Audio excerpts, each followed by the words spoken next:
Hi, everybody.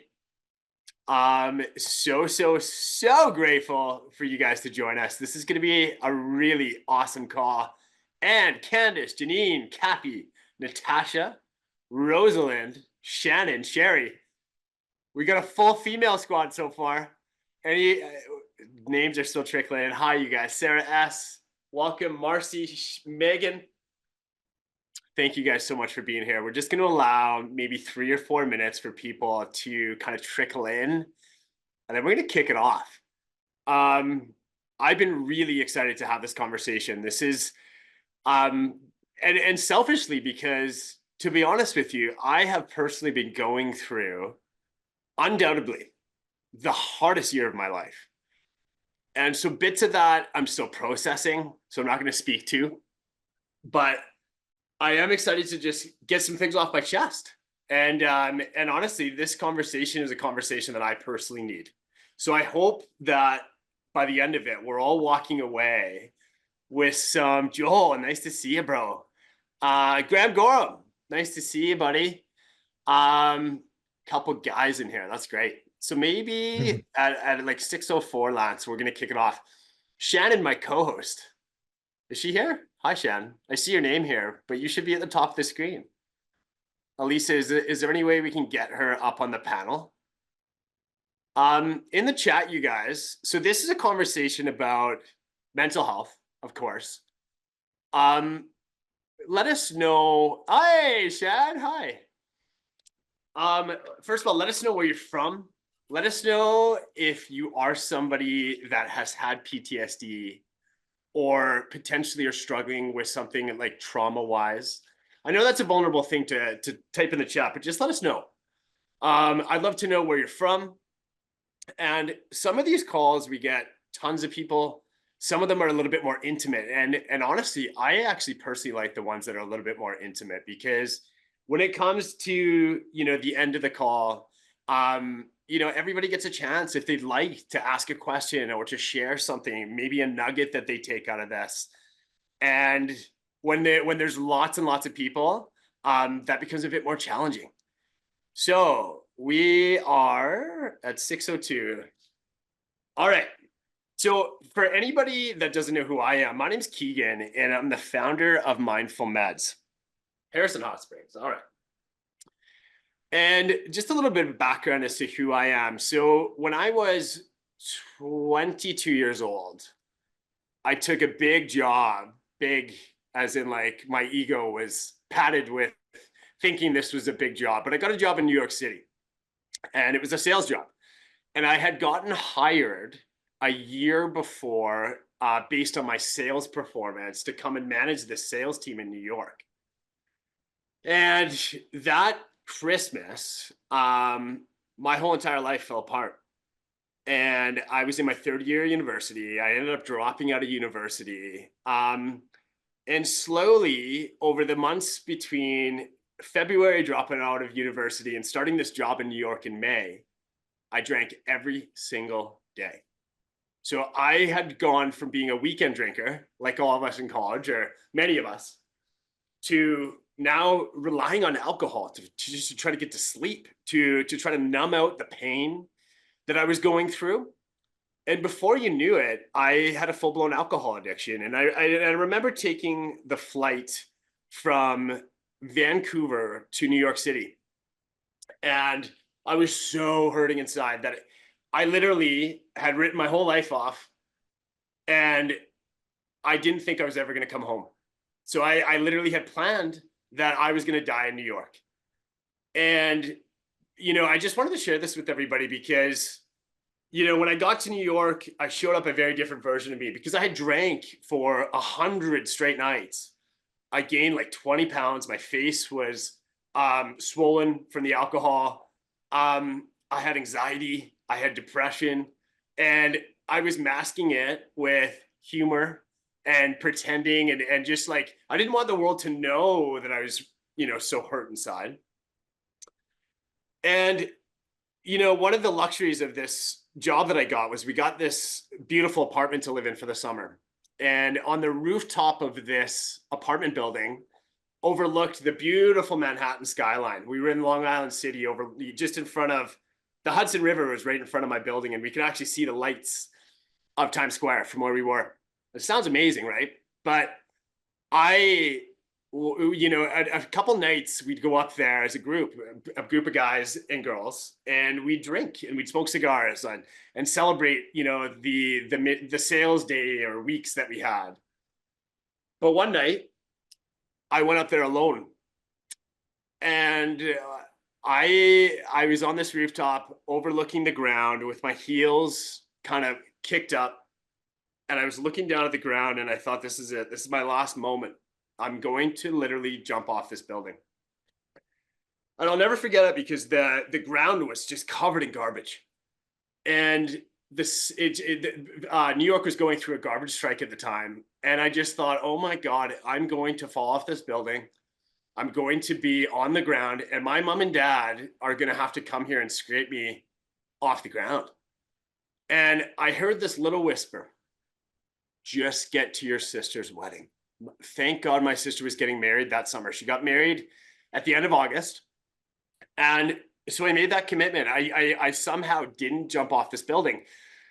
And I got to my sister's wedding. And that night I met my now wife, Elisa. And, that's just a snippet of who I am. And so this whole entire project with MindfulMEDS was created to help people like me. That started a 9-year addiction to alcohol. So by the 9 years of daily drinking, by the end of it, in 2016, I was the first person at the liquor store at 9 o'clock in the morning, every single morning. I couldn't function without, 4 or 5 fingers of vodka in my body. And again, over all those years, I never honestly thought, I had written my life off. I never thought I'd ever have an opportunity like this to be on a call with all of you guys, to be having a conversation about the pain and the struggles that we've all been through. So I got my life set back. I went to rehab in 2016. And the last 8 or 9 years, I have been alcohol-free almost the entire time. I had a very short stint with booze again a couple of years ago. Didn't go well. But this conversation is the third of our series. The first two have gone tremendously well. And the reason we brought Lance into this call today is to talk to us about mental health.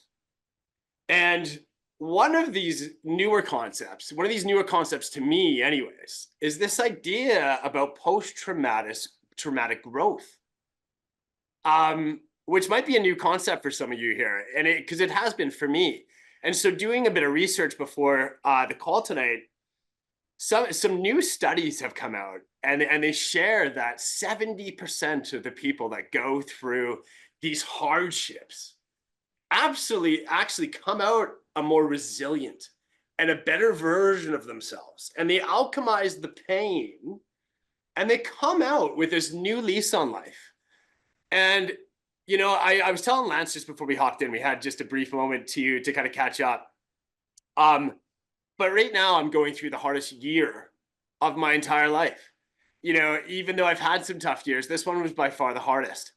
And I spent the first 2 weeks of this year in the hospital.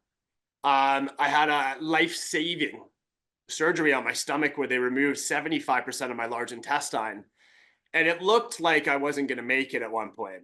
And so anybody that has me on Instagram will see a photo of me, and you're welcome to take a look at this. But, and that was about, I think we met, early this year, Lance, in March or April. And when I met Lance, it was fascinating how we've connected, by the way. And I'm just gonna briefly just share this. So Shannon, who's my colleague and good friend for 20 years, actually knows Lance. And so Shannon came to work for MindfulMEDS, and she was talking about this amazing guy named Lance. And I was on that same day, another person who doesn't have any connection with Shannon reached out to me. Her name's Deidre Sirianni. And Deidre is a really well-known business coach in Vancouver. And she's been very helpful in my life in many ways. But she on the same day said, hey, I've got a friend that I want to introduce you to named Lance. And I just thought, oh my God, like, what are the odds of that? And so we had a few phone calls, we texted back and forth and kind of had like this online friendship brewing. And then we actually landed in Vancouver just randomly for a weekend. He was back from Mexico. And so we met at Earl's in April. And man, we sat in an Earl or a Cactus Club, sorry, for 4 hours. I've never had a 4-hour dinner. I don't know if anybody's had a 4-hour dinner here, but and honestly, we just unpacked some stuff, and I really needed him on that day. I had a stoma bag attached to my stomach. I've now had the reversal, and I've got my health back. Thank God. But yeah, I just wanted to open up the call just by sharing a little bit about me. I'm so glad you're here, brother. Thank you so much for joining us. And honestly, I'd now like to introduce my co-host of the call, Shannon. For anybody that's been a part of our community for a while, maybe you know who Shannon is, but Shannon's a great friend of mine. And ironically, both of you two are in Vietnam on this call. So it's 9 o'clock in the morning where you guys are, 6 p.m. where I am, coming at you live from my house. And so Shannon, I'm just going to pass it off to you. I'm going to turn my mic or my camera off, and I'm going to let you guys rip. And then I'm going to, at times, maybe I'll pop back in, but I think this is going to be an amazing hour. So grateful for each and every one of you for being on this call. So excited to learn from you today, Lance, because like I said, I truly need this today. So much love to all of you guys. Shannon, without further ado, why don't you hop in and lead Love the you, brother. What's up? Thank you all. Thank you everyone for being here. Lance, how are you? Good. How are you? So good to see you. Yeah, you too. We're both in the city of Da Nang, Vietnam, where it is incredibly beautiful, but it is very similar to the space that we first met, like 2013. I think we both worked at a boutique bar in Gold Coast, Australia called QT. Do you remember those horrible little like zookeeper shirts were like orange and like Stingray. tan? Stingray, that's right. But So it is good. so great to see an evolution of humans. I know everyone on this call has evolved through, some sort of their own work, but also a connection to MindfulMEDS. And we're so grateful to have you on this call right now. Yeah, it's so good to see you, and I'm so grateful to be here. That's Keegan, awesome. man, that was great. And I'm just an emotional little gangster today. I've already heard Keegan's story and Elisa's story, and it still gets me, So I'm so excited that we get to talk to you today about, November's topic, but it's an everyday, all year round topic of mental health. So I'm going to introduce you. For anyone that doesn't know who you are, you're huge in Canadian space and international space, by the way, you know that. But I'm going to introduce you, and then Lance is going to actually lead us through some breath work. I think we could all use a little bit of, some healing breath work to start off the call and talk about something deep. So without further ado, we are beyond excited to introduce Lance today. He's the author of the inspiring and best-selling book, Mastering Adversity. And his podcast, The University of Adversity, is ranked top 50 on iTunes worldwide and top 5 in Entrepreneur Magazine's top 20 podcasts that will help you grow. His podcast has become a formidable platform around the world, and his audience can learn from many stories of adversity and grit and success. So you've interviewed over 300 inspiring guests from all corners of the globe, including Viola Marcus, Dean Graziosi, Jen Gottlieb, Jack Canfield, Dr. Paul Saladino, David Meltzer, the Cardones, Thurn Fleury, and just there's too many to name. A plethora more of professional athletes, thought leaders, entrepreneurs, doctors, health and wellness experts, list goes on. But as an experienced veteran with adversity, Lance has faced some of life's most difficult challenges. So losing his chance of becoming a professional hockey player, he battled an addiction to drugs and alcohol for over a decade. You lost your brother to suicide, I'm so sorry, and also your father to cancer. As a promise to himself, Lance made a goal to create a new life for himself by leaving an inspiring and positive impact on as many people as possible. And that is exactly what you do, bro. Welcome to our Mindful Moments community call, Lance Essihos. Thank you so much.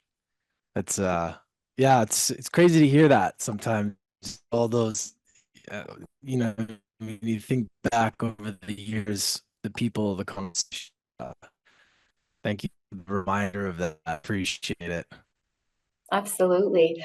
Now, before we get into some questions, yeah, we just love you've studied breathwork and you teach breathwork in some of your men's health group. Can you walk us through just maybe some calming, grounding breathwork? Sure. You cut out a bit there. Is mine cutting out, or was that? Oh, I don't know if hopefully that was mine. it I might don't know be if that's it might be okay. both of ours here with the weather in Vietnam. Can you hear me now? Yeah, I can hear you. Okay. Yeah. Uh, Okay. yeah. Yeah. If that happens again, someone just message in the chat and I'll try to fiddle. Yeah. Well, awesome. I'm grateful to be here. Anytime I can, drop in and add some value and inspiration wherever's needed, I'm so grateful to be able to do that. And, for me, being on this journey the last, I don't know how many years now, quite a few, having tools to get through the shit that we're going through has been so important for me. And just learning along the way from so many people that have been able to do it, turn, their adversity into opportunity and transformation. And it's been very inspiring. So for me, breath work has been something that all of us have access to.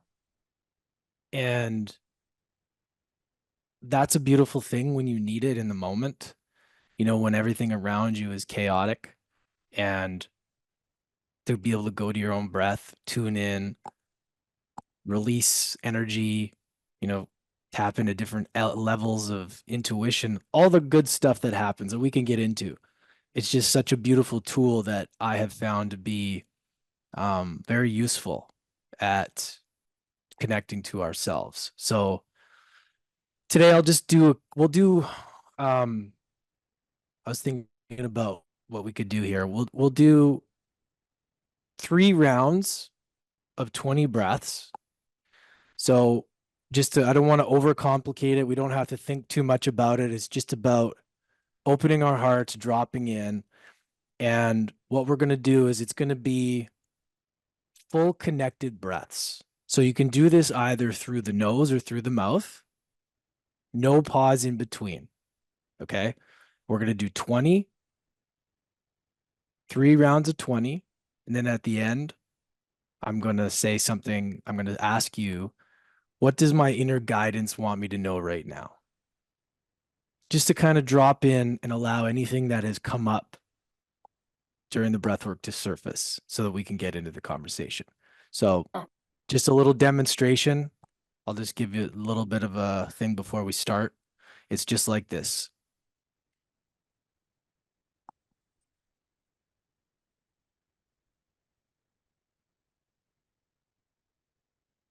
Or through the mouth.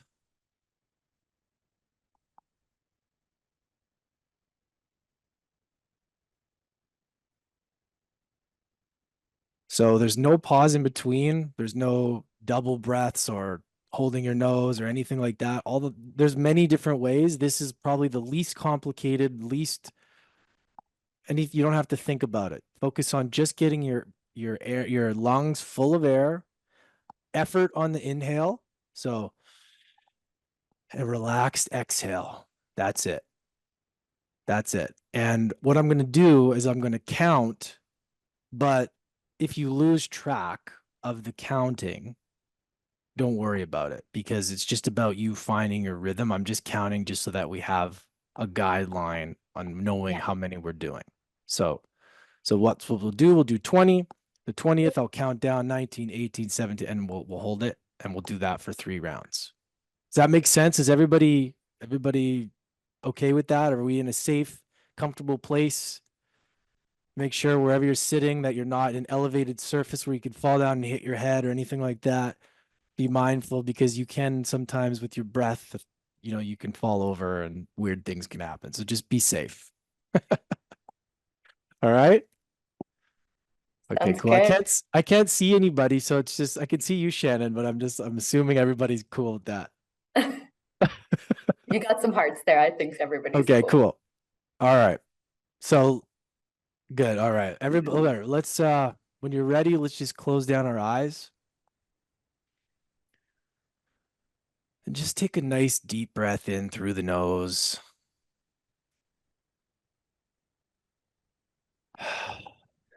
Just feel into your body. Allow us to connect together on this call.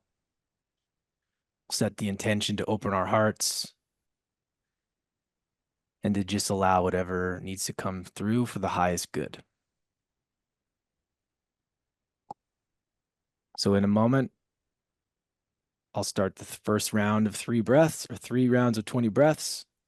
Again, don't worry too much if you lose track. Just keep breathing and I will guide you along the way. Okay, we will begin our first round of 20 breaths in 3, 2, 1. 1, 2, 3,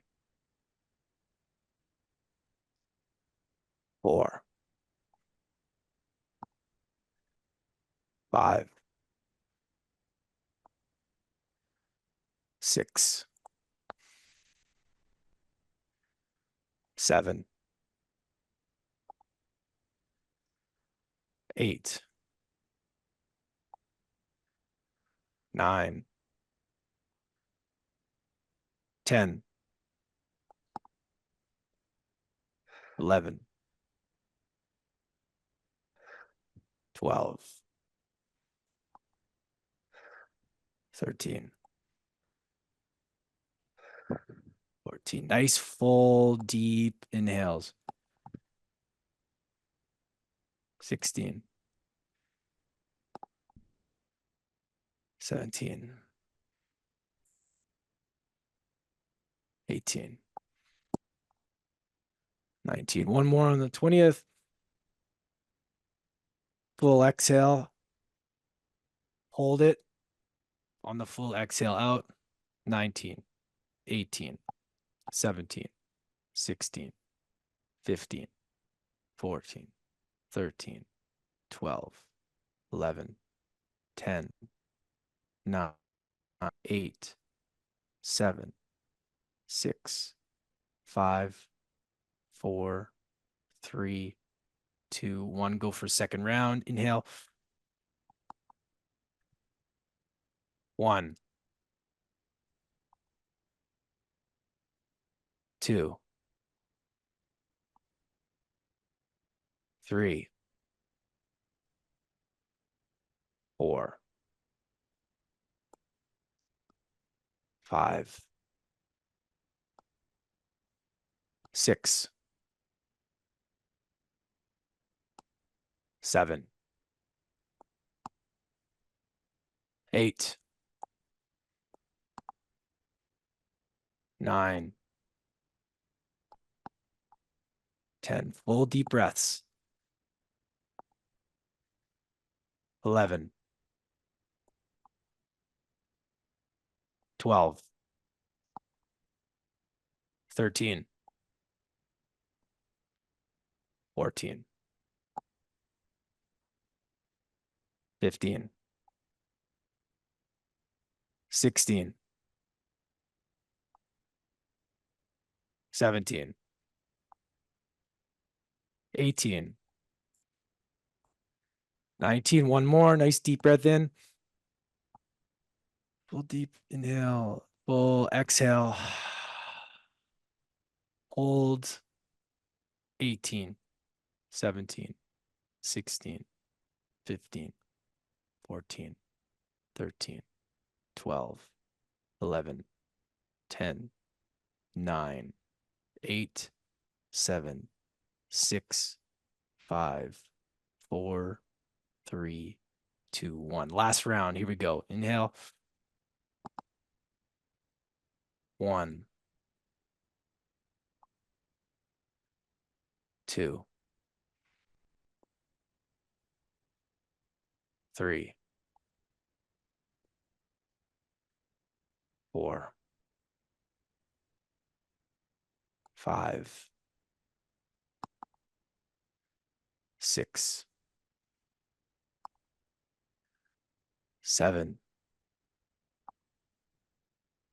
8, 9, 10, 11, 12, 13, 14, 15, 16, 17, 18, 19. Last one, inhale and exhale. Hold as long as you can. Full in the exhale. And while you're sitting with your eyes closed, I want you to ask yourself, what does my inner guidance want me to know right now?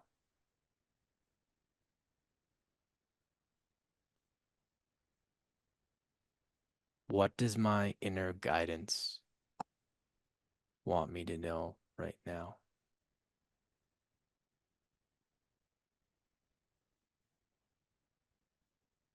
How can I open my heart fully today to receive for the highest good what is for me?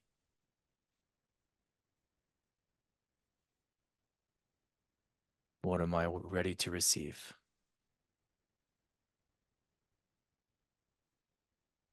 Take one more deep breath in. Full exhale out. Put a smile on your dial. Shake it out a little bit. When you're ready, you can open your eyes. Now we can dive in. Woo! I don't I know had to about slow, anyone else needed I had that to right slow now. down a bit because I had to count and I was like, woo. That was awesome. All I don't right. know about anybody else, but for me, the guidance that came in was like, habituate this process more. And just because you know a thing, you read a thing, you instill a thing, doesn't mean that you've really habituated it. And I know, Lance, that you do daily breath work and you are a proponent for it. Like, duh, you feel it this right after, you know why. That was so great to start us off. Thank you so much. We're going to get into your expertise. I feel great. I needed that. I know. Thank you. I hope how's everybody doing? Drop a comment if how you're feeling. I'm feeling good. Feeling fantastic. Awesome. Cool. Yeah, that's kind of Um, like a basic practice that I do daily. It's just super simple. Doesn't have to be complicated. That takes 5 minutes. And then from there, what I like to do is from there, because I like to meditate as well. But sometimes it's hard for people to start meditating. So this is a good thing to do first to kind of get all the cobwebs out, clear out all the bullshit, and allow yourself to get centered. And then I like to sit in a meditation because it's just, you just feel into it, right? And then for me, I like to sit after that for like 30 minutes. But you could do 5, 10. It's just a great practice that you can do every single morning. It takes 5, 10 minutes. And yeah, or you can then grab a journal, write whatever comes up. So yeah, hopefully that Beautiful. helps. Yeah. I love that word inspire. Literally means breathe life into. And I feel like you just inspired all of us this morning and just reminding everyone that you don't need anything else that you don't already have available to you. And that's kind of a great lead into a question that I have about like what other routines, like obviously you do meditation and watching some of your videos, you're huge into athleticism and just taking care of your body, but what other routines, this is all about mental health this month, what other routines have you developed that help you maintain that emotional and physical and mental resilience? Yeah, I mean, it's tough because I feel like it's a constant refinement and maintenance. Like it doesn't just, mental health isn't just this thing that is once you do it, all of a sudden everything's just amazing and crystal clear. It's a daily thing. It's an intentional practice, because I find that the world around, there's so much shit going on that can throw us curveballs, and to have that daily practice to ground and almost put the body armor on for the day is so important. And for me, um, the usual stuff like we're getting a sweat on, going for a workout, running, cold therapy, all that stuff, a lot of the buzzwords, but a lot of that stuff works really well, right? Like if for me, committing, when I commit to the things like breathwork, meditation for me, and journaling, those three have been an absolute game changer. And they seem like they can be simple, but they're not always easy to do every day.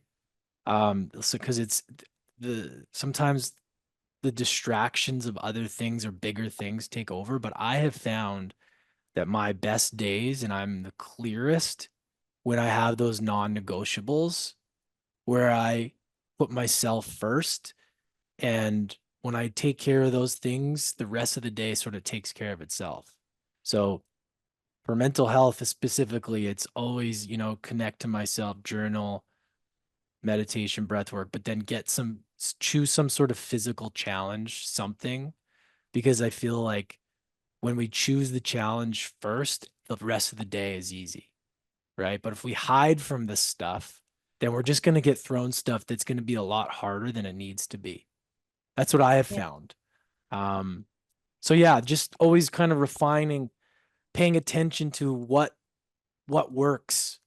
Oh, I don't really like that, or I don't like that at this time of day. I don't like to eat certain foods at this time of day, and really like refining it, not having too much coffee or too much caffeine in a certain period of time. So water, all this stuff helps with mental health, you know, like retention and being aware on what we put in our bodies, what, jumping onto the phone right away. That's a big no-no for me too. I keep it on airplane mode, most days. And if I don't, I find my mental health just goes down the toilet because I'm constantly in reactive mode, looking what everybody's doing on Instagram, thinking and I start comparing and doubting. And I think we all do this, right? It's like as soon as we go on, it's like, oh, what am I doing wrong? Or what's everybody else doing? And it's not like we mean to do that. It's just, that's the way it's designed. So it's like, that's part of the daily practice for me, is not looking at that until I've kind of like done the stuff that I need to. And then I'm in control. And then I turn my phone off airplane mode, you know? So that is part of it too. So it's kind of just building these things and paying attention to, how do I feel right now? I feel great. All right. What did I do? Why do I feel great right now? Why do I feel dialed in? And why do I feel like shit? Why do I feel, down and depressed? And really just like looking at the habits prior to that. Like, what did I do? What did I eat? Who did I talk to? Like all this stuff, you know, all this stuff has a price in our day. And I just think it's about being aware and really just paying attention to that. And that's what I really try and do in my life, is just look at what's working, what's not, what can I do better, what can I take out, and just kind of build it as I go. Oh, I really like that you said everything has a price. And I think, taking stock of what is draining me versus what is adding to me and what is making me feel more whole and energizing me, inspiring me.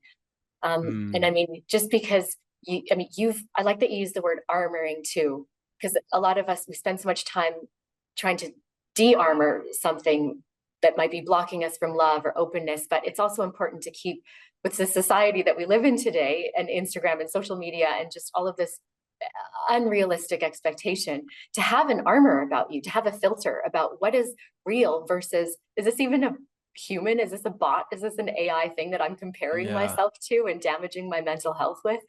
Like, you totally. still will get a steaming pile of adversity, right? But how do you kind of, you already have this resiliency tool set to overcome. But for people that haven't really built that up And, they do look at the Instagram and just immediately feel like a piece of shit comparing Yeah. themselves to someone. Like I guess, what are some of the most common misconceptions people have about overcoming adversity or like facing struggle that you've written about in your book? Like maybe the 5 A's of adversity that we can use to really make that armor and know what we're looking for. Yeah. First of all, what I like to say, and is something that is really, really important, is that everybody goes through this shit. Like, everybody compares themselves. Everybody feels not enough. Everybody feels like they aren't doing enough or they aren't worthy enough. Everybody does. That's what I've learned, honestly, from interviewing so many people over the years, is that these people, you see them, we put them on pedestals, but they still, when you break down the facade of the success, they're just a fucking human.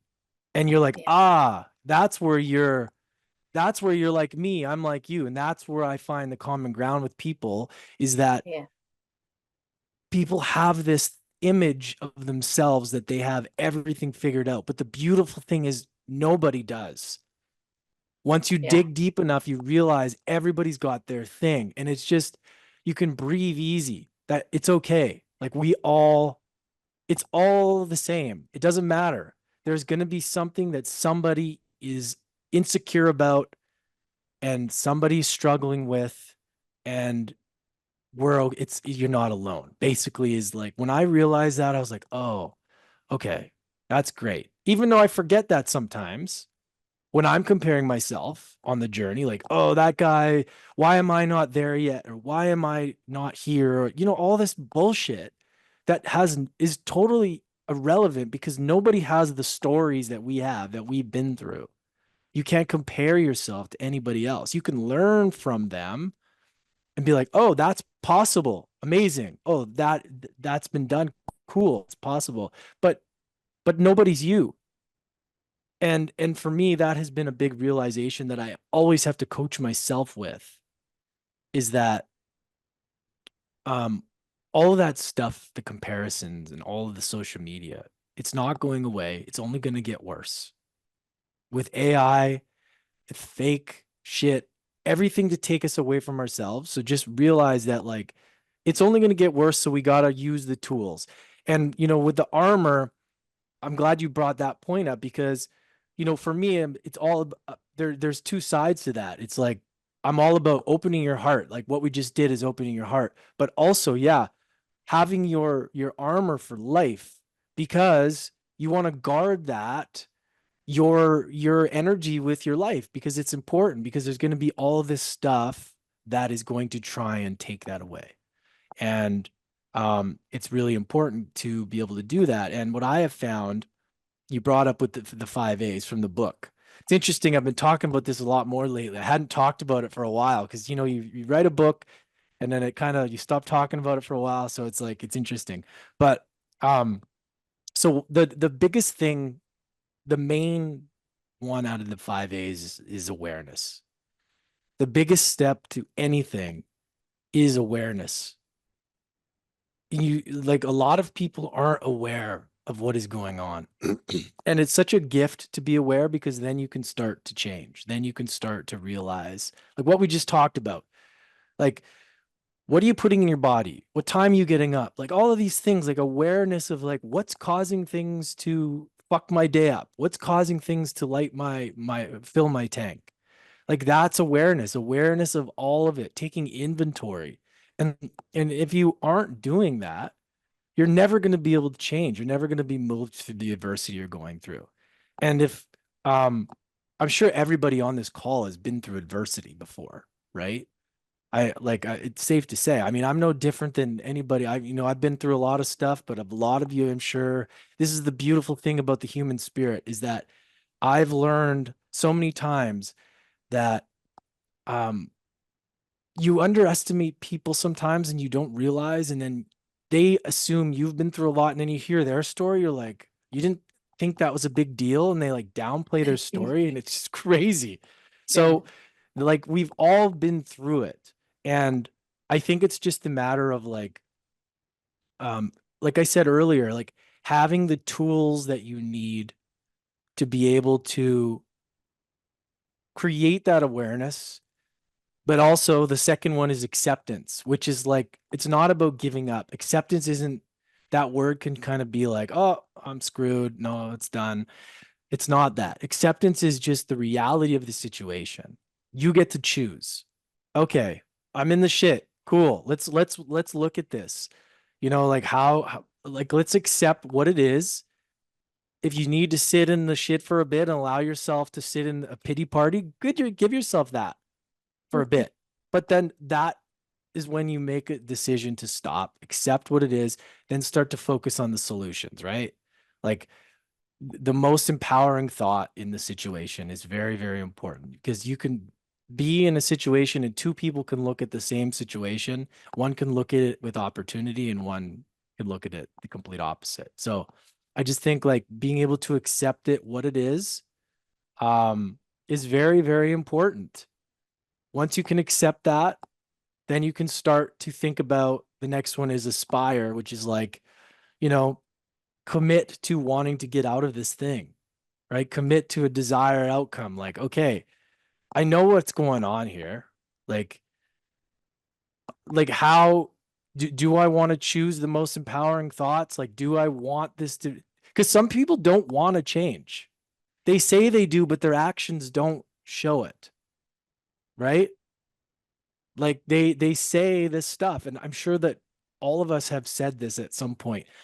We have a situation and we say, I don't want this to happen anymore. I'm in this, but then we don't actually get into the alignment, which is the fourth A, which is like, okay, but you're not. Yeah, Keegan put his hand up. I mean, I've done this. This is the part of it though. This is like the alignment of like the actions have to align with what you want to do. But this is like this is the fundamentals of law of attraction too, right? You have a thought, you have a feeling, right? But you have to take action. That is where people shit on the law of attraction and say it doesn't work. It's because they don't do the third part. You want to visualize, you want to be able to feel what it's like on the other side of whatever you're in, like the outcome, the desired outcome. Like, what do I want to feel like? What's it going to feel like when I have so much fucking money? I don't know what to do with it. Like, what's that feel like? Okay, great. But what are you, if you think and do that, but then walk the other way and do everything in your life is completely opposite to that, well, you're not going to get the result. You're not going to get out of it. You're going to keep back into this loop of shit. Like so your actions have to be in alignment. And when they are, when you're aware, when you accept the situation, you aspire for a different outcome, you get in alignment, then the fifth one is alchemize. And I like the word alchemy because, you know, when I was writing this book, I was like, what's the best word for the fifth A? And I was like, that's what it is. We're taking the shit we've been through and we're alchemizing it into purpose or into opportunity, into growth, into resilience. We get to rewrite our story. We get to take the shit that we've been through. We don't play in victim mode. And we take that and we turn that into what is going to be our story later. And that's what I look at now. I've also been on my own shit. Since I wrote my book, I have a whole other book that I've been going through. And I don't speak about a lot of this stuff because I don't find it useful until I'm out of it. Just like Keegan was saying earlier. But there's something I understand there is that this is going to be the new story I tell later, right? You know, a lot of us talk about things we want to do, who we want to become. For me, I want to speak on more stages and do all that. Well, I got to have stories, right? Keegan, we got to have stories. We got to have things to talk about. That's what I look at. I'm like, oh, wow, this is going to be a good story for later. This is going to be the thing that I talk about later. And you just have to see that in the moment. Even if the outcome, even if the present moment isn't exactly what is supposed to, just got to know that you're on the path. If you're doing these things, if you're in alignment, if you're going and you're in the direction and you're actually wanting to change, and you're actually wanting to move through what you're moving through, you just got to trust, right? You got to trust the process. And that's really what alchemizing is. It's like okay, let's be empowered by this. Let's be the warrior of our life. And that was a big part of my book, is like unlocking the warrior within, because we need that. We need that warrior from everybody now, whether it's man, woman, doesn't matter. It's like we all have that. It takes a warrior to face yourself. It takes courage to do the work and to look at yourself and be honest with yourself. That is warrior energy that we all need right now, especially in this world moving forward. And so that's really what that final A is just turning all of that into creating the story. Your mess is your message, and being empowered by it and getting excited, be like, fuck, I got a great story. Wow. And that's what I look at with my stuff I've been through. It's like when people talk about it, I'm like, yeah, you know, and then they apologize, like Shannon earlier was like, I'm so sorry. And I'm like, yeah, but that's part of it that I've had to process. It's almost like a gift. It has to be that way. The shit, we have to look at it like that. Well, I mean, we get to look at it like that. You can choose whatever the hell you want to do. But for me, it's like, okay, well, I can sit and I can like be upset about my brother or my dad and losing all these opportunities and all kinds of stuff. I go on forever. Or I could be like, okay, well, these are gifts. These are gifts that I've been able to create wisdom from. And Dr. Joe Dispenza talks about this. It's like trauma without the emotional response attached to it is wisdom. It's like we have these events that create this emotion and this trauma that creates these addictive behavior. When we can get rid of that, which is what a lot of the work is with breath work, and that when you release that emotion attached to an event and there's no charge there, guess what? You have wisdom. And that's the beauty of what I look at life for. And that's why I like talking about this stuff, is because I think if you can thrive in adversity, you can thrive in anything. You know, like if you can really look at things in the shit and still have the same practice, you can still do the same things when things are easy. You can do that when the things are hard. Well, you win. So, yeah, it's a big thing that anybody can show up when things are easy, but how do you show up when things are tough? That's how you define a real human. That's character. It's not when things are easy. You ever see somebody, you think you know them, and then as soon as their shit falls apart, you're like, who is this person? And then some people, you're like, wow. It's like, I use the airport analogy. It's like you don't know somebody until you travel with them in the airport. You're like, wow, you're a piece of work. Or it's like, wow, how are you so calm? But it's true. It's like you really get to learn about somebody when this is why like I love interviewing so many people about this and talking about this, because this is what the human spirit's all about. You get to really know somebody when they're in the shit. And how do they deal with it? It's just fascinating to me. So that was a bit of a long answer, but That was amazing. That was like 100 bits of gold knowledge, gold nuggets for everybody. Thank you so much. And absolutely resonated with everything that you said there, and Dr. Joe Dispenza and all of that work. And even just, you know, being familiar with the known. People are addicted to their past versions. So they don't, it's hard for them, or you tell yourself it's hard to overcome that and to be who you want to be on the other side of that. And he says, like, when you walk through the river of change, like, get ready, because it's going to be uncomfortable. And then when you can kind of really take on that, that's part of the process. It's not you're like, oh, this isn't for me, or oh no, is this too hard? It's like, no, that's anticipated. You're changing your dopaminergic releases, and this is what it takes to be on the other side.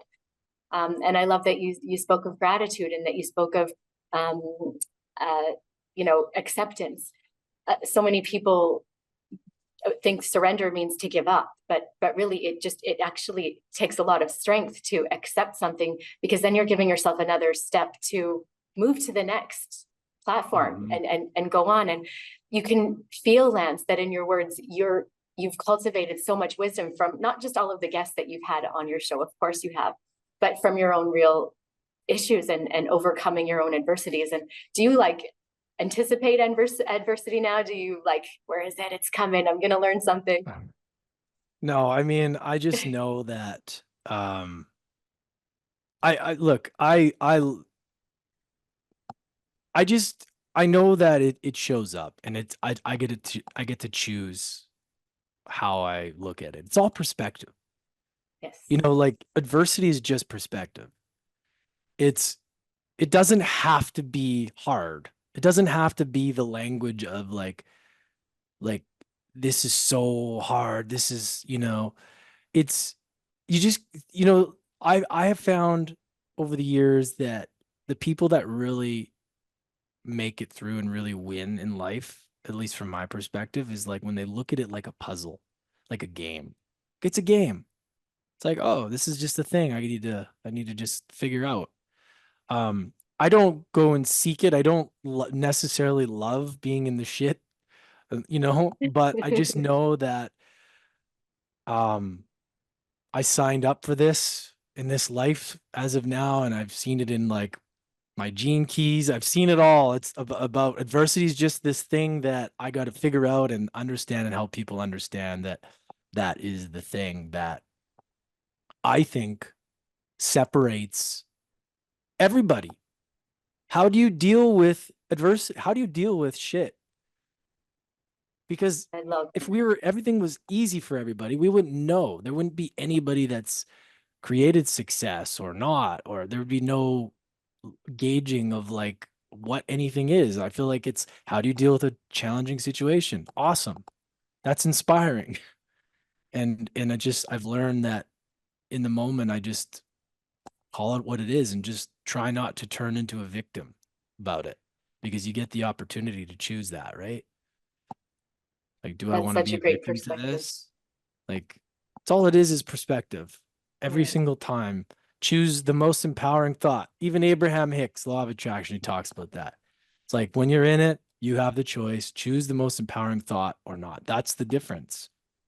And And mm, you know, like you can choose what victor or victim. Sorry, Kings, you got your exactly. hand up there. Well, I think we've all, at least for me, I've certainly been guilty of, you know, something happening and then it's like, oh fuck, why me? Poor me.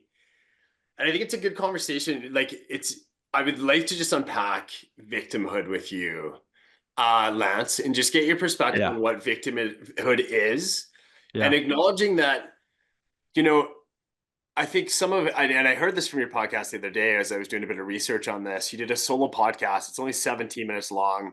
I'm going to pin it in the chat for people or send it out to people because it's 17 minutes of gold, but you speak about victimhood and you talk about resiliency and um, you know, when I got sick this year, whoa, um, yeah, I spent some time in the hospital and I didn't initially have a few days of going, oh my God, I've been through all of this and now this.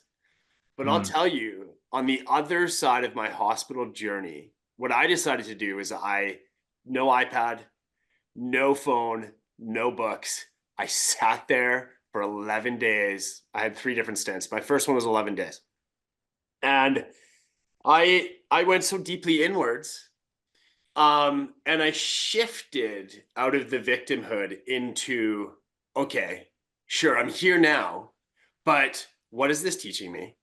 What lessons am I going to learn from this? And how am I going to get myself out of this? And Mm. when I finally decided, you know, that I was going to make the comeback, and only after I shifted out of this mentality of why me, poor me, this can't happen to me, wanting other people's, you know, to come to my rescue, I had to show up and rescue myself. And it Mm. was the first time I'd ever done that. So this has been a big growth year for me in regards to the word victimhood. And I just wanted you to speak about victimhood, if you could. Yeah.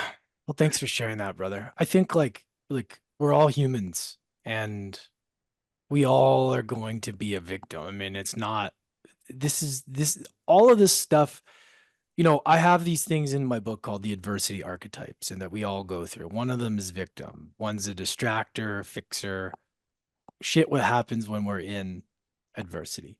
And it's not about beating yourself up, right? Because we're all human. It's all going to happen and it's okay. Of course, we're going to be a victim sometimes. You get news, like it's okay. But how long do you stay in the victimhood? That's the difference, right? I think it's not about denying these things. Like I said, you want to have a pity party and all the things, do it. Just give yourself a time limit and that's it. Allow yourself that. Mm-hmm. But then you have to decide, well, how long do I want to do that? Because the more you stay in the victim, the more you're going to think about things in that state, and the more you're going to keep perpetuating that, and you're just taking your own power away, basically, right? Victimhood is power depleting. It's not personal power. It's everything outside of myself is controlling how I feel inside. And sometimes it's valid. Like what you're going through, Keegan, like that's valid to be like, well, why the fuck is this happening to me? Mm-hmm. But the awareness part is like, okay, I've allowed that I've allowed myself to feel that. I've journaled on that. Okay. Do I want to sit in this state? Is this going to serve me? Asking yourself those questions after you've given yourself permission to feel the things. This is the thing that I feel like is that a lot of people don't give themselves the permission to feel things. They try and skip over to the next thing to compensate. But that thing doesn't go away. You have to allow it to breathe and process. And then later on, it's going to be easier. But if you avoid that, it's only going to just keep sneaking up and biting you in the ass later. So I just think victim in general is just power depleting. It doesn't allow you to be empowered. It doesn't allow you to um, feel inspired, inspire others. Your body is not going to be in a healing state in that state, right? Mm-hmm. Yeah, it's one of those things that number one, we all go through, and that's okay. Allow yourself, but you get to choose something else. You get to choose to be the warrior of your own life or whatever you want to call it, but the superhero of your own movie, right? That's who you get to choose. And that's what I like think about. It's like, who do you want to be in your own movie? Do you want to be the victim or do you want to be the superhero? It's that simple sometimes, but it's hard. It's not easy, right? We all go through stuff and it's very hard to not be the victim. I'm not discrediting anybody's circumstances or feelings because it's hard out there sometimes. But that's just the reality of it is that it's from the external things that are going to make you feel like a victim. You always have the power within you if you choose that. This is why we do the work. This is why we do breath work. This is why we meditate. This is why we do journaling because you to connect to yourself allows your heart to open. When your heart is open, you're not in victimhood. You're in receiver mode. You're in healing mode. But when we close off, there's a great book, The Untethered Soul. When you close your heart, you block things. And then you start to get defensive and you start to just go into your own little shell. But when you open your heart by doing these kind of practices, getting into nature, doing these things, it allows yourself to open up and you don't feel like you're in victimhood. You feel empowered, you feel alive. And that's the state to shoot for. And that's what I try and do too when I find I'm going into victimhood. I'm like, okay, I don't like this because I go down the fucking toilet fast. I'm aware of it. I start to grab onto thoughts and I'm like, oh, poor me. And then all of a sudden, everything in my life is falling apart. And I'm like, no, that's not true. That's not true. And I have to stop myself in the moment and go, that is not true. Yeah. And then shift into what is. That then, gratitude really helps. What do I have right now? Because it's easy to focus on what's going wrong, but what do I have? It's amazing what that perspective shift can do when you look at all the shit that you have that's going really well. It's like, oh wow. Wow. That's crazy. I can't believe how many things are going well, Yeah. you know? And Yeah. then you realize, and that's why daily gratitude practice is so powerful too, because you program yourself to see the opportunity, the good in things. Because we're programmed, our society programs us to see the bad in everywhere. negativity. It sells, right? That jolt reaction, get everybody divide these people, like, that sells, right? So yeah, that's my thoughts on that. Thank you so much for that, brother. And of course, your internal dialogue is going to be mirrored back to you by, and so what I mean by that is if you are the poor me, the victimhood, chances are that is just going to perpetuate. And it certainly was happening in my life. And it was the biggest, one of the most eye-opening things that I have learned this year is that my internal dialogue was being mirrored back to me in some of these relationships that were really important to me that started falling apart. And I had to take some ownership and go do a lot of self-work to, and this is the second part of my question, because, some of the hottest buzzwords is the work. What exactly is the work for anybody that might be listening to this for the first time, or anybody that's still on the call here? If you were to, like, we know what can you define what the work is? I love that. It's such a good question. Yeah, good question, Keeks. What is the work? Such a good question. Don't think I've ever been asked that before or asked anybody that. So I love that.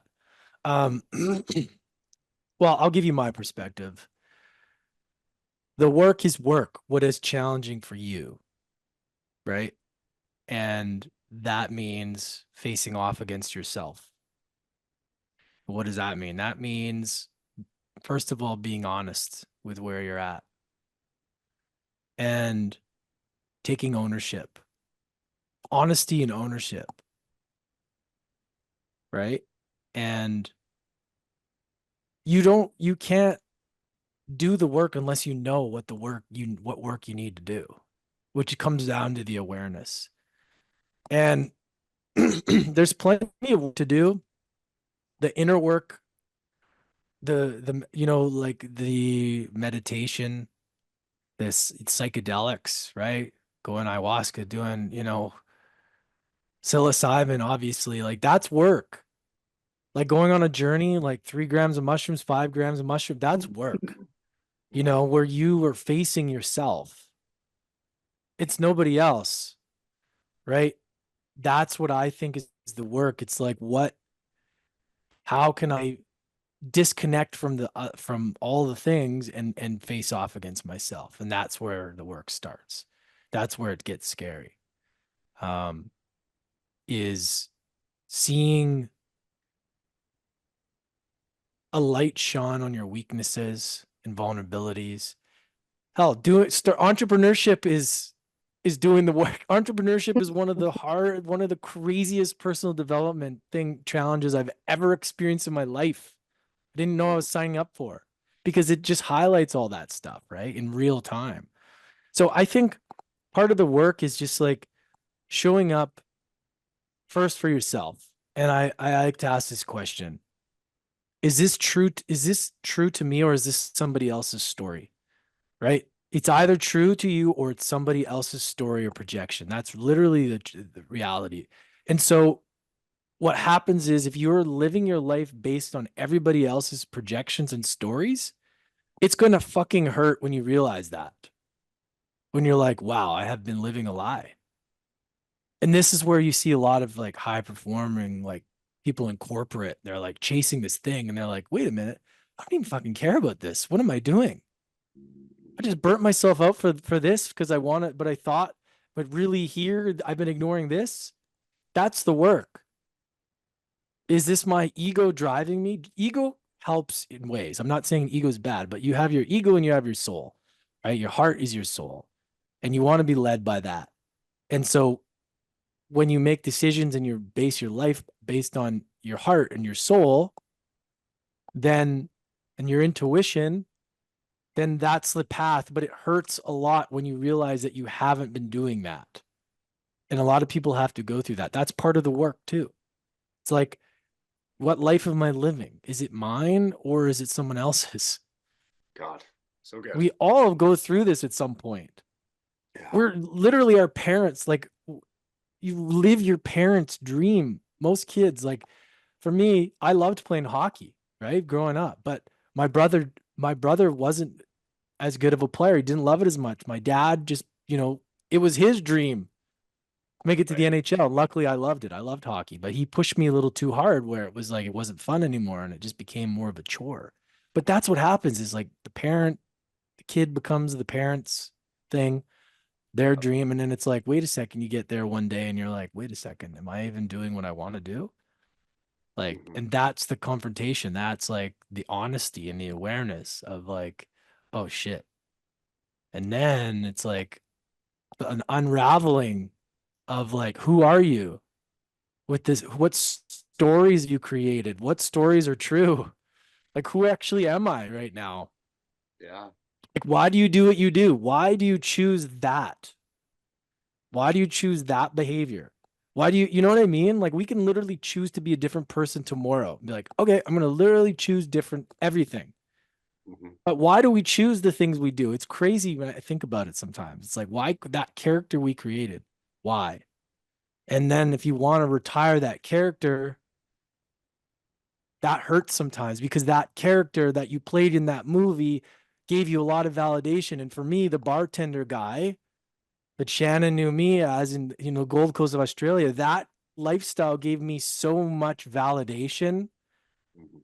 that that had been the hardest one to retire because part of us has to die for us to be reborn. You have to be willing to, the old you has to be willing to die.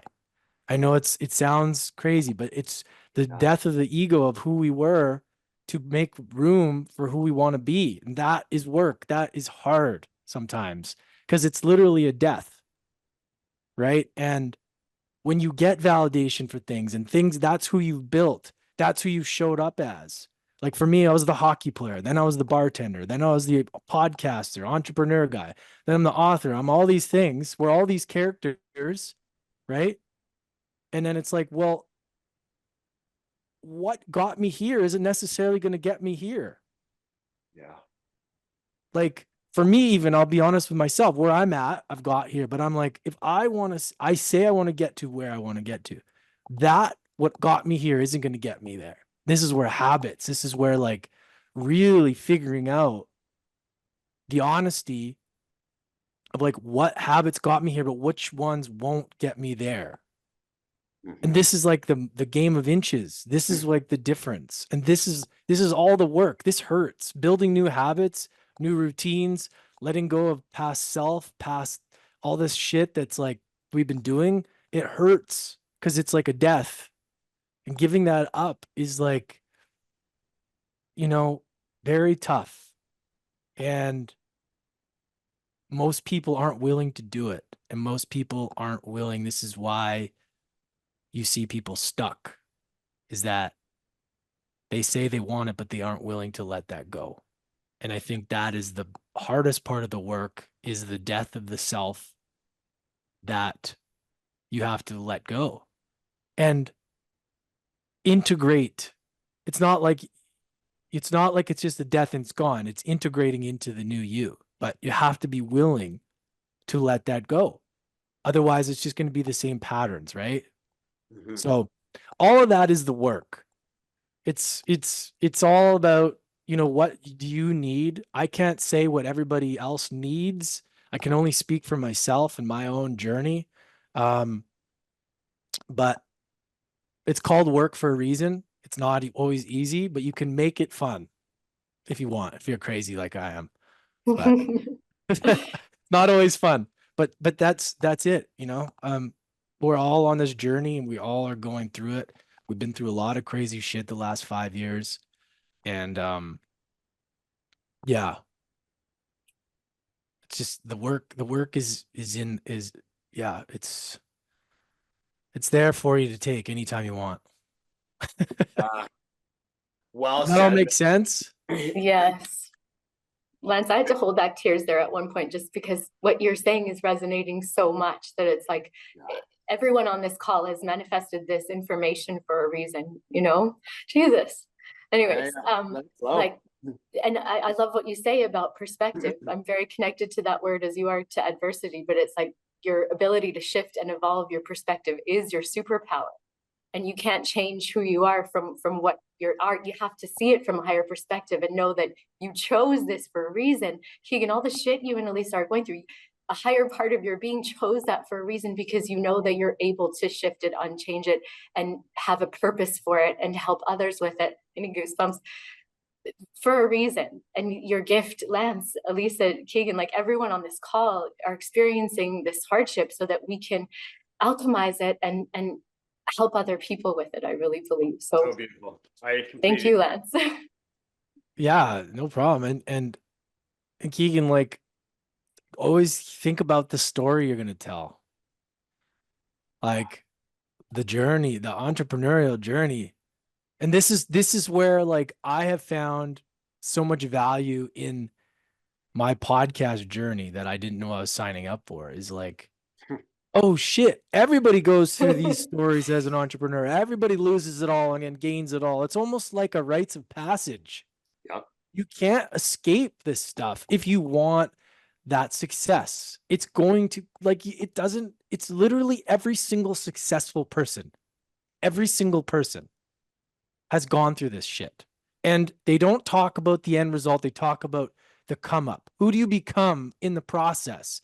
Even the pro athletes I've talked to, they always say, oh man, it was in the come up. Once I got there, I was like, oh, this isn't as great as I thought. It's the come up. And if you can see that in the moment and you just realize who you're becoming in that, when you tell that story to future entrepreneurs and people that want to start businesses, like, it's just going to be so valuable. And I have to remind myself of this all the time too, is that this is it. This is what we're doing. This is what we signed up for. Right. And I hope a lot of you can relate to that, whatever you're at in your journey. It's like, it's who you become in the process. The end result, the goalpost will always move. Like, to get the achievement, the thing, the next thing, it's always going, there's always going to be somebody more success for billions, trillions. People are going to be trillionaires soon. Like, you're never going to hit the top and be like, that's it, I've made it. There's always going to be something else. So we have to learn that it's who you are in the process and enjoying it for that. Enjoying who you're becoming and reflect on how far you've come. And that's what it is. I really believe is like seeing it that way. Because there's so much beauty if we can, but it's not always easy. Woo! Love that so much. And Lance, I think I could listen probably to you all day. I just want to be mindful of everyone's time there in Canada. I want to, like, Keeks, if it's okay with you and we open it up, do we have a few questions from anybody in the group here in the community? Thank you so much for your comments, Janine. That's so special. Thank you. But yeah, like, free time with fire some questions for Lance Essihos. So Joanne, if you guys do have a question, just raise your hand. I'm going to try this. We've never done this before. Joanne Brown. Hi, Joanne. So nice to see you here. I'm going to hit allow to talk. And I'm assuming we're going to hear you, but I've never tried this. So let's just see what happens. Allow to talk. Oh, you come up. Excellent. Yeah. You're muted, Joe. So you've got your mute on. I'm going to ask you to unmute. And if you're still there, maybe, so Joanne Brown. Or you can type it in if that's easier. Certainly type it as well. Does anybody have any feedback, anything that they want to ask, Lance, Shannon, or myself about mushrooms maybe? Happy to, just put some time here. Janine. All right, maybe we'll go to Janine. We'll come back to you, Joanne. Janine, okay, allowed to talk here. Okay, maybe I'm doing something wrong. Oh, there's Janine. Can you hear me? I can. Okay. So I really have enjoyed this. I'm new to the mushroom community, and because I'm new, I've read the microdosing guide, and I just want to make sure that I'm doing it right. But I think, I just needed some, some direction, like, when I am microdosing, you know, are those the days that, I mean, every day I try to get up and meditate and, you know, and connect with my higher self. I am in sobriety, and that's one of the things that I do now is I need to meditate and get my head straight. But, you know, with the microdosing, you know, when am I, because I have my, you know, the protocol that I do, I also overthink things. So, you know, I know there's the work to be done. And so I don't know, like, how do I get there? I don't know if that makes any sense. Are you asking how to use the mushrooms to help you do the work? Yes, there we go. Okay, cool. Kigs, do you want to feel that, or do You know what? you I want me think to? maybe just starting by abolishing this conception right off the hop that you're going to take a microdosing capsule and your life is just magically going to improve. You know, and I'm not saying that's Eugene, but I think a lot of people have this thought that, oh, I'm going to feel something. But really, a microdose is sub-intoxicating.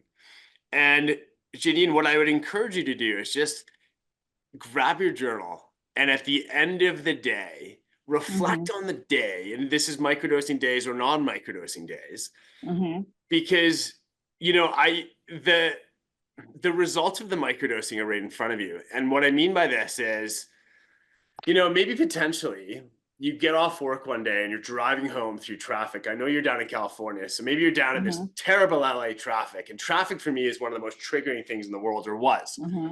And you get cut off, and normally you'd throw up, you know, the double middles. But that day you didn't, and you just allow this person to cut you off. You turn up your tunes, and you just move on with your day, and you just don't allow that moment to shift, and totally annihilate your evening that is coming. Got it. Or maybe it is you're at the grocery store and you're in line, and you know, somebody's waiting for you at home, and they ask you on your way home from work, and they go, oh, can you pick up, you know, some lettuce at the grocery store? And normally you're just like, well, fuck, that's not my job. I just had the hardest day ever. But you shift, you know, what came up here was a lot about shifting the perspective. You know, maybe you just get that extra 10 minutes to yourself at the grocery store. And, you know, it's in these micro moments that if you see the perspective shifts, maybe it's somebody that usually triggers you at work or family, a lot of times family, right? Maybe you just develop this way of being able to be in their presence, but you don't allow that energy to come on you and attach to you. And I promise you, when you start trying to just like look at those micro improvements in your life, when you stack those events for 3 months, 4 months, 5 months, 6 months, your whole entire life changes. So I hope that's helpful for you. Yeah, that is helpful, because I'm actually moving into my 3rd month. And so I know, like, you're not supposed to like microdose like consecutively. So that's the other part too. But I can message you, you know, with that other. And thank Janine, you. just so you know, there are people, because with mushrooms, it's an ever evolving study. It's fairly new, right? So some of the information that we have in the microdosing guide was put together a year and a half ago. But the way this industry is moving is, I will just share this, like, you're not doing anything wrong. You're doing a lot right. Stay consistent, but, you know, just look for those micro moments. And if microdosing is something that is showing these signs of improving, there are people that will choose, and this is just based on your own intuition. We have a set of guidelines that is just like a very simple set of guidelines that you can follow. But also, you know, there's people like me, who just got back from Thailand, and I didn't microdose for 42 days. It was actually really difficult for me, to be honest. And so I am going to be one of those people that just will microdose with my intuition, and probably won't take a lot of breaks as of right now, because it's been so supportive for me. So yes, we have, like, I'm just saying, these aren't laws that you have to follow. These are simply suggestions. And yeah, I'm around anytime. If you want to just voice note through Instagram, happy to do that. Right They- on. Thank you they- so much, you guys. You guys So are welcome, amazing. Janine. Thank you. Thank Joanne, Me is too, Joanne Janine. still here? I think she can't talk. You can't hear? Anybody else have anything? Dude, this was such a good call, man. I'm so freaking grateful that we've connected. We still get to give away free yeah. product for a month. So Yes. I have a question that I think everybody was privy to the answer to, and I think was such a great answer, Lance gave. But should we just do this? Whoever can write in the chat fastest. Yeah. Okay, so guys, Lance gave us 5 incredible A's for mastering and overcoming adversity. Whoever can write those 5 A's in the chat gets a free mindful product off the menu, whatever you like. And we'll just kind of leave it there till some answers come through. I love it. Lance, holy shit, bro. There's a couple more questions. Joel's got one. Okay. Kathy, I'm going to bring you up. So we'll leave that first person to put all 5 of the A's without Googling.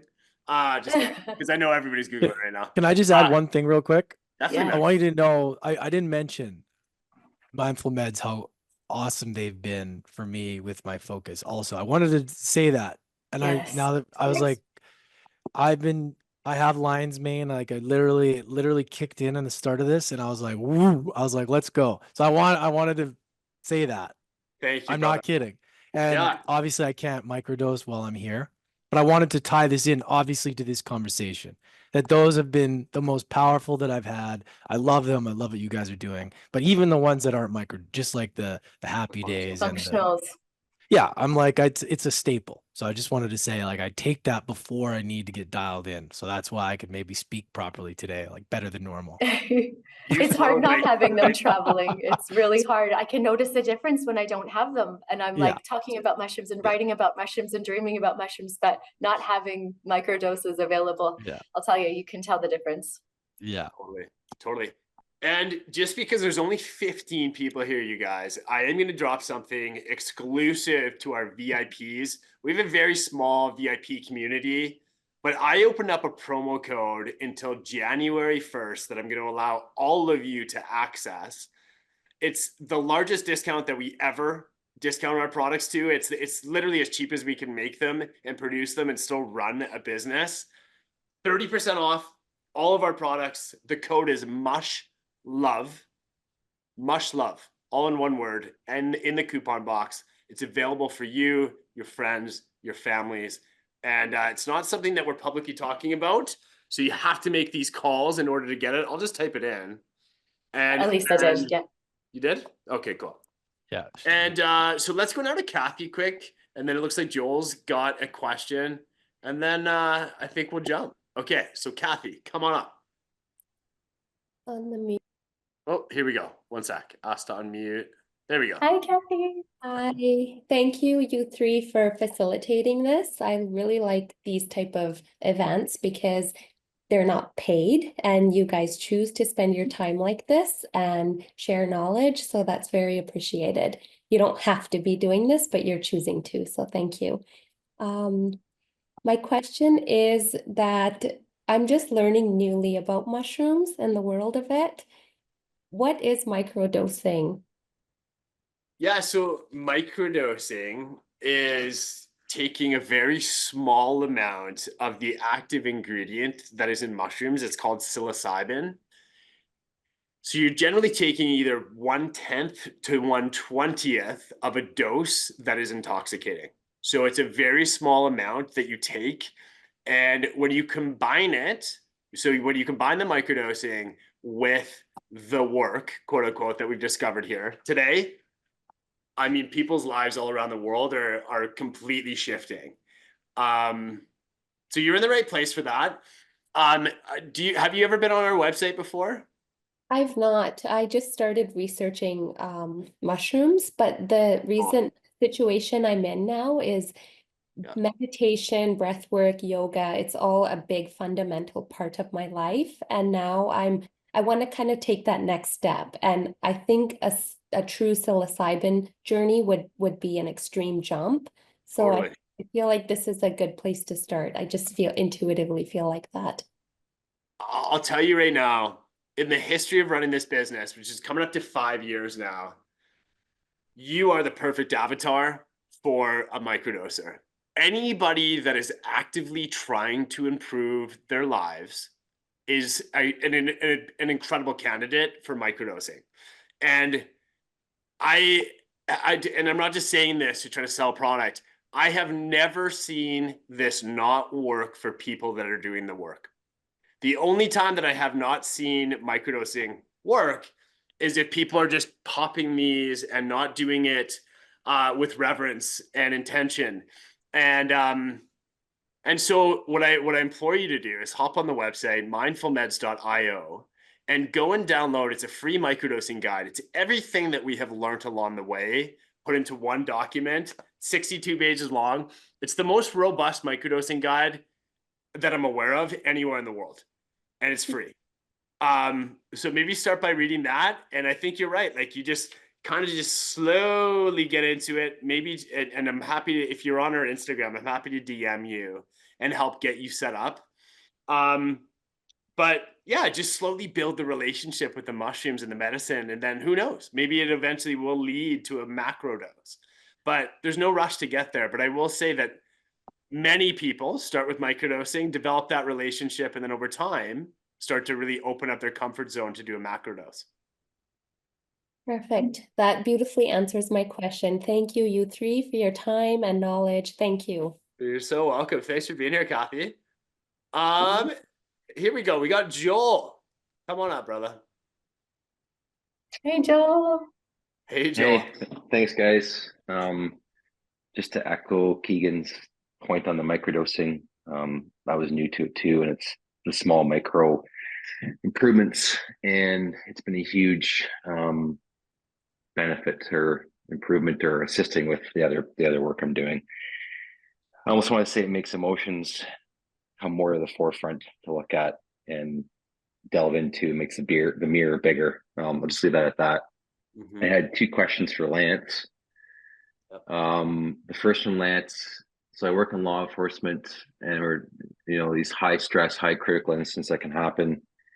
So I guess I'm looking for maybe a technique or what your thoughts are, or when you're standing there and that massive stag deer is charging at you and you have to make the decision in a split second on what to do, and what might be a tool or technique or a thought that you would maybe want to share.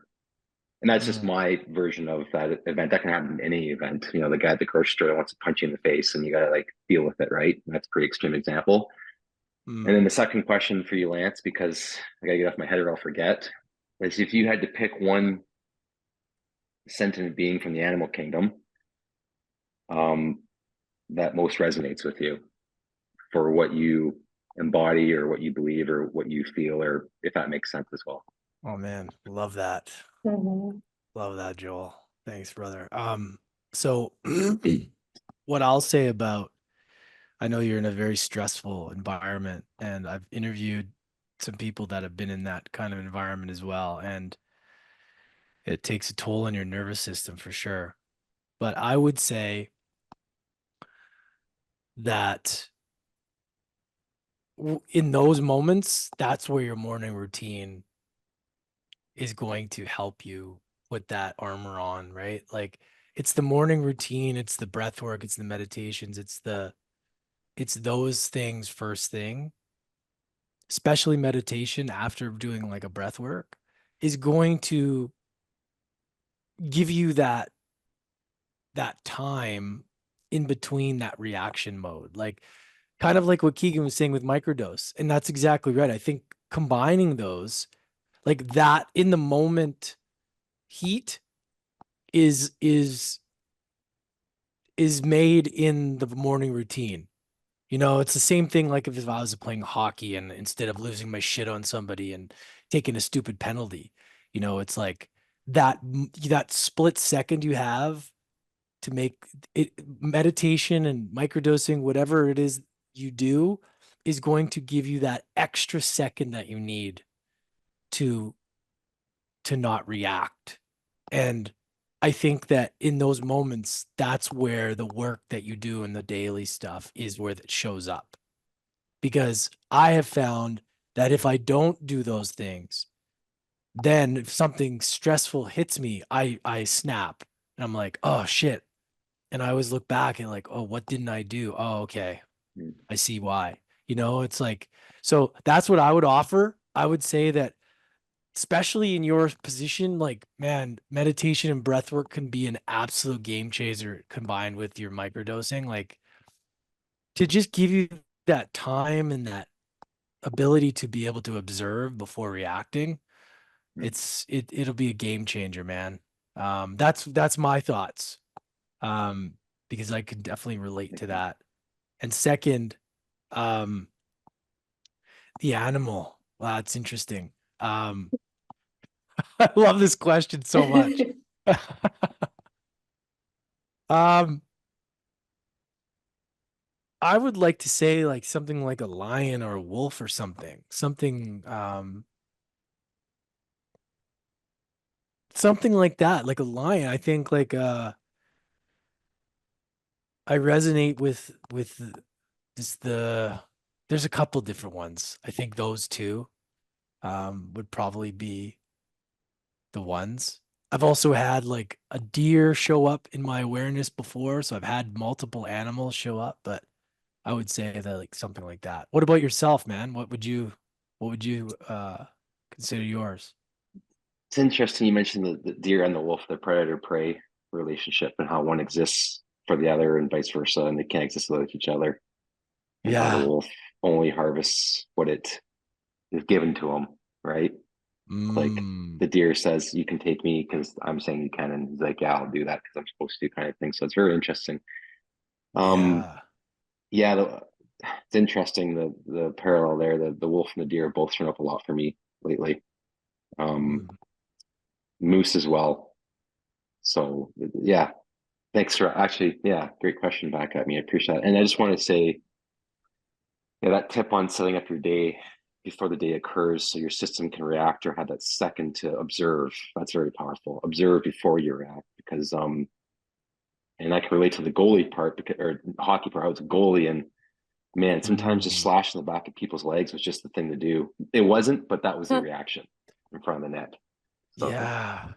yeah. Yeah. But It's so true that yeah, it buys you the time. That's what people yeah, always say. They're like, what does meditation do? It's like it buys you time when you need it. Like it allows you to be an observer just the split second you need. And I look at when I was an athlete, I was like, man, I wish I did like tools like breath work and like meditation. That's why I love to work with athletes or, people that like that is such a thing that matters so much because it's like, and even in your profession, it's like your choices, you have like such a split second, right? And it's yeah, like your nervous system is just constantly being tested. So it's yeah, like, it's almost like it should almost be like an essential protocol to get yourself into that state. That's what I feel. I mean, that it's so key. I mean, for any stressful environment, having that, setting yourself up like that for the day, so that in those shit storms, it's like, oh, it's okay. I got this. I got this. Like, you know? yeah. So yeah. I'll uh, at some point that'll be put forward, that recommendation. So when Awesome, it does, man. we'll call it the Lance protocol for law enforcement. Yeah. That's I respect you guys, man. That's Yeah. such that job, man. I remember I was going to be a cop when I was younger and man, what a job. You don't get enough praise for the work that you do. That's for sure. You Yeah, and guys, I'll clarify, conservation officer, which is police in the bush. I guess not exactly the well, same as whatever. cop, but same. Yeah, Still. I know. That's my own. still That's my own hang stressful. up. Yeah. Still, Thank you. Thank man. you so much, Joel. Thank you. Thank Thank you, you, Everyone. Joel. brother. So nice to see your name come up tonight.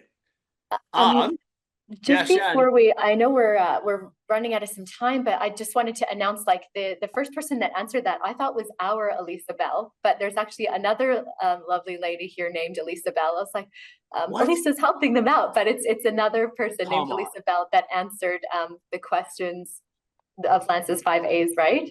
So we'll reach out to you. Do you have your camera on or anything, Elisa? Or are you here still? Not our mindful Elisa Downer. Just So Elisa, no one thinks the we're winner. rigging it. Yeah, let's get her email, or let's like my name It's is funny. Or Elisa's like, this is wigging me out. It's not me. I didn't write that. But Oh. congratulations. If it Yeah. we'll reach out to Elisa. You can pick whatever you Will. like off of our menu. Yeah. And before we close too, and Keegan, I just don't want to forget you. You're obviously gonna close us out, but I wanted you to share, Lance, where can people, like, if you want this knowledge on tap, like, grab Lance's book. It's fucking amazing. Where can we find you? Where can people connect with you? Where can they work with you? Yeah. You're on mute, brother.